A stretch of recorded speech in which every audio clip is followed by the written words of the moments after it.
പച്ചക്കായ കുക്കറിൽ ഇതുപോലെ ചെയ്ത് നോക്കുകയാണെന്നുണ്ടെങ്കിൽ നിങ്ങൾക്ക് പിന്നെ ചോറിന് ഉഷാറ് കൂട്ടാനായിട്ടാണ്. അപ്പം അതിന് വേണ്ടി വൻപയറും കൂടി വേണം. അത് ചിലയിടത്ത് വെള്ളപ്പയർ എന്നൊക്കെ പറയും. അത് നല്ലൊരു 3-4 മണിക്കൂർ നല്ല കഴുകി വൃത്തിയാക്കി കുതിർത്താൻ വേണ്ടി വെച്ചിട്ട് എടുത്തോളിട്ടാ. എന്നിട്ട് ഇത് നല്ലോണം ഒന്ന് വെള്ളം വാർത്തിട്ട് നമുക്ക് കുക്കർക്ക് ഇട്ട് കൊടുക്കാം.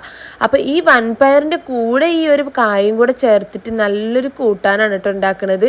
അപ്പം എന്തായാലും നമ്മുടെ വൻപയറൊക്കെ ഞാനിതാ നമ്മുടെ കുക്കർക്ക് ഇട്ട് കൊടുത്തിക്കണം. ഏകദേശം ഒരു കപ്പൊക്കെ ഉണ്ടാവും. പിന്നെ ഒരു 3-4 കായ ഇതുപോലെ ചെത്തി എടുത്തോളിട്ടാ.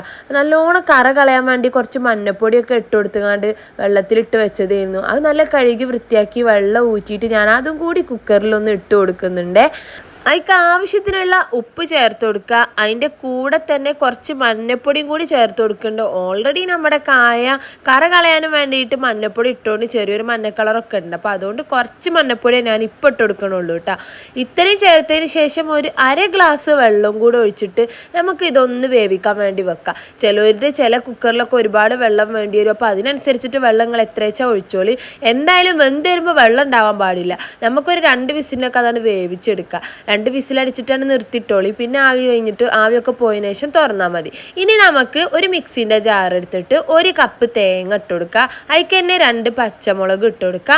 കൂടെ തന്നെ ഇതുപോലെ നല്ലൊരു ഫ്ലേവർ കിട്ടാൻ വേണ്ടിയിട്ട് 1/2 ടീസ്പൂണ് ചെറിയ ജീരകവും പിന്നെ അതിക്ക് തന്നെ ഒരു 4-5 അല്ലി ചെറിയുള്ളിയും പിന്നെ അതുപോലെ തന്നെ 3-4 അല്ലി വെളുത്തുള്ളി കൂടണ്ട കേട്ടോ. ഇത്രയും ചേർത്തതിന് ശേഷം ഒരു ലേശം വെള്ളം ഒഴിച്ചിട്ട് നമുക്കിതൊന്ന് അരച്ചെടുക്കുക. പ്രത്യേകം ശ്രദ്ധിക്കുക, കൂട്ടാനാണ് കറിയല്ല. അതുകൊണ്ട് തന്നെ കുറച്ച് വെള്ളം പറഞ്ഞിട്ട് വേണം ഇത് അരച്ചെടുക്കാൻ.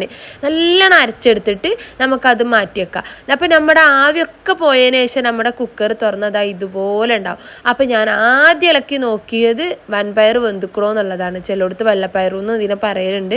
അപ്പം എന്തായാലും ആ സാധനമൊക്കെ നല്ലോണം വെന്തുക്കണ്. ഇനി അത് കൂടുതൽ പരിപാടിയൊന്നുമില്ല. എല്ലാം കൂടി നല്ല ഇളക്കി അപ്പോൾ കുറച്ച് ഉപ്പ് കുറവുണ്ട്. അപ്പം ഞാൻ കുറച്ച് ഉപ്പും കൂടി അതിൽ ഇട്ട് കൊടുത്തിട്ട് നല്ലോണം ഒന്ന് ആദ്യം ഇളക്കി യോജിപ്പിച്ചിട്ടാണ്.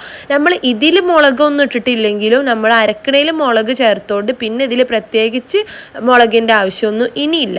അപ്പോൾ കണ്ടില്ലേ നമ്മുടെ വെള്ളമൊക്കെ വറ്റി നമ്മുടെ കൂട്ടാൻ നല്ലോണം വെന്തിക്കണം. ഇനി ഇതിലേക്ക് നമ്മൾ അരച്ച് വെച്ചിട്ടുള്ള അരപ്പാണ് ചേർത്ത് കൊടുക്കുക കേട്ടോ. അപ്പോൾ അരപ്പ് ചേർത്ത് കൊടുക്കുമ്പോൾ പിന്നെ കുറേ വെള്ളമൊന്നും ഒഴിച്ചത് നമ്മളെ മിക്സി കഴുകി ഒഴിക്കാൻ നിൽക്കരുത്. അപ്പോൾ പിന്നെ നമ്മുടെ കൂട്ടാനിൽ വെള്ളം പോലെ ആവുള്ളൂ. അപ്പം നമുക്ക് കൂട്ടാൻ കുറച്ച് ബുദ്ധിമുട്ടാവും. അപ്പോൾ എന്തായാലും ഞാൻ ഒരു ഇച്ചിരി വെള്ളം ഒഴിച്ചിട്ട് നമ്മൾ മിക്സിയിലുള്ള തേങ്ങയും കൂടി അയക്കൊന്നാണ്ട് ഒഴിച്ചു കൊടുത്ത് നല്ലോണം ഒന്ന് ഇളക്കി ഫ്ലെയിം ഓൺ ചെയ്ത് വെച്ചിക്കണം. നല്ലൊന്ന് ചൂടായി നല്ല ആവി വരാൻ തുടങ്ങി. അടിഭാഗം ഒന്ന് തിളക്കണുണ്ട്. കണ്ടപ്പോൾ ഞാൻ അങ്ങോട്ട് ഫ്ലെയിം ഓഫ് ചെയ്തു കേട്ടോ. സംഭവം എന്തായാലും ഇവിടെ നല്ല ഭംഗിയുണ്ട് കാണാൻ. കഴിക്കാൻ നോക്കിയപ്പോഴും നല്ല ടേസ്റ്റ് ഉണ്ടായിരുന്നു. അപ്പോൾ എന്തായാലും ഇതെല്ലാം കൂടി ഇളക്കി ചൂടായി വരുന്ന സമയത്ത് നമുക്ക് ഫ്ലെയിം ഓഫ് ചെയ്യാം. ഇനി ഇത് കടുക് താളിക്കണം. കടുക് താളിക്കുമ്പോൾ ചെറിയൊരു പരിപാടിയും കൂടി അതിൽ ചെയ്യുന്നുണ്ട് കേട്ടോ. അതെന്തായാലും നിങ്ങൾ സ്കിപ്പ് ചെയ്യാണ്ട് ചെയ്യുന്നുണ്ട്.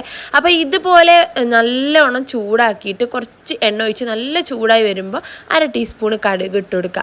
കടുക് പൊട്ടിക്കഴിഞ്ഞോട് കൂടിയിട്ട് തന്നെ കുറച്ച് കറിവേപ്പിൻ്റെ ഇലയും കൂടെ തന്നെ ഒരു വറ്റൽ മുളക് പൊട്ടിച്ചിട്ട് അതും കൂടി ഞാൻ ഇതിക്ക് ചേർത്ത് കൊടുക്കണ്ടേ.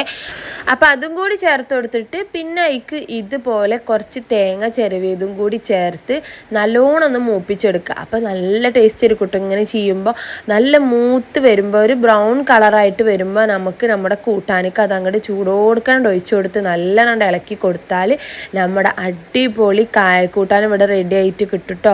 എല്ലാവരും ഒന്ന് ട്രൈ ചെയ്ത് നോക്കി. എന്തായാലും നിങ്ങൾക്ക് ഇഷ്ടപ്പെടും. ഉണ്ടാക്കി നോക്കിയിട്ട് ഫീഡ്ബാക്ക് അറിയിക്കുക. വീഡിയോ ഇഷ്ടമായിക്കണമെങ്കിൽ ലൈക്ക് ചെയ്യാനും ഷെയർ ചെയ്യാനും കമൻറ്റ് ചെയ്യാനും ഒന്നും മറക്കല്. അതുപോലെ തന്നെ നമ്മുടെ പേജ് ഇതുവരെയും ഫോളോ ചെയ്യാതെ കാണുന്നവരുണ്ടെങ്കിൽ ഉറപ്പായിട്ടും ഒന്ന് ഫോളോ കൂടി ചെയ്യണേ. അപ്പം നമുക്ക് അടുത്ത നല്ലൊരു വീഡിയോ ആയിട്ട് കാണാം ഇൻഷാ അല്ലാഹ്. Thank you.